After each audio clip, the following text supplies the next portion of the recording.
Bismillah ar-Rahman ar-Rahim. Wassalamu alaikum wa rahmatullahi wa barakatuh. Now we continue and complete the story of Prophet Solomon, peace be upon him. The passing of Prophet Solomon is an interesting story by itself. People around Prophet Solomon started to get so overwhelmed and infatuated with the capability of the jinn that used to help in his army. People started to believe that the jinn can do anything. They also started to believe that the jinn know the future, and only Allah subhanahu wa ta'ala knows what the future holds. So Allah subhanahu wa ta'ala wanted to demonstrate to the people that the knowledge of the jinn is still limited. So one day Prophet Solomon stood up and issued orders to his aid and his helpers. And it was known that no one in his kingdom disobeys his orders. All humans and all the jinn around him started to move around executing his orders.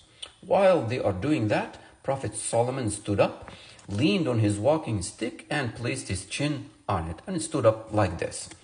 He continued to stare at the jinn doing the work he ordered them to do, and he died on this position. His eyes were open, standing up, leaning on the walking stick, facing the jinn doing the work.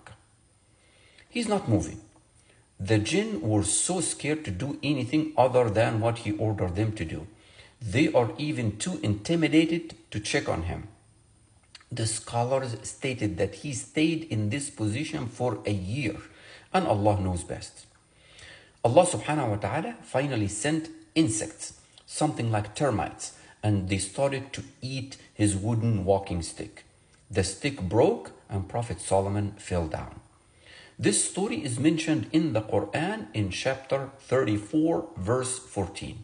In the verse, Allah subhanahu wa ta'ala says, "When we decreed Solomon's death, nothing indicated his death to the jinn except an insect of the earth eating his stick.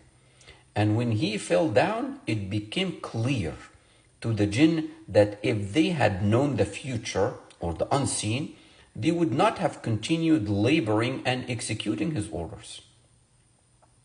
And this is how Prophet Solomon, peace be upon him, passed away. And this concludes the story of two of the greatest prophets, Prophet David and his son, Prophet Solomon, peace be upon both of them. In the next post, insha'Allah, we start the story of three prophets who lived at the same time. Prophets Zachary, John the Baptist, and Jesus. Zachariah and Yahya and Isa. And they are going to be the last three prophets mentioned in the Quran other than Prophet Muhammad, peace be upon him. And after that, insha'Allah, I'm going to start a new series of posts about the life of Prophet Muhammad, peace be upon him. I also intend to share various posts about the Islamic faith.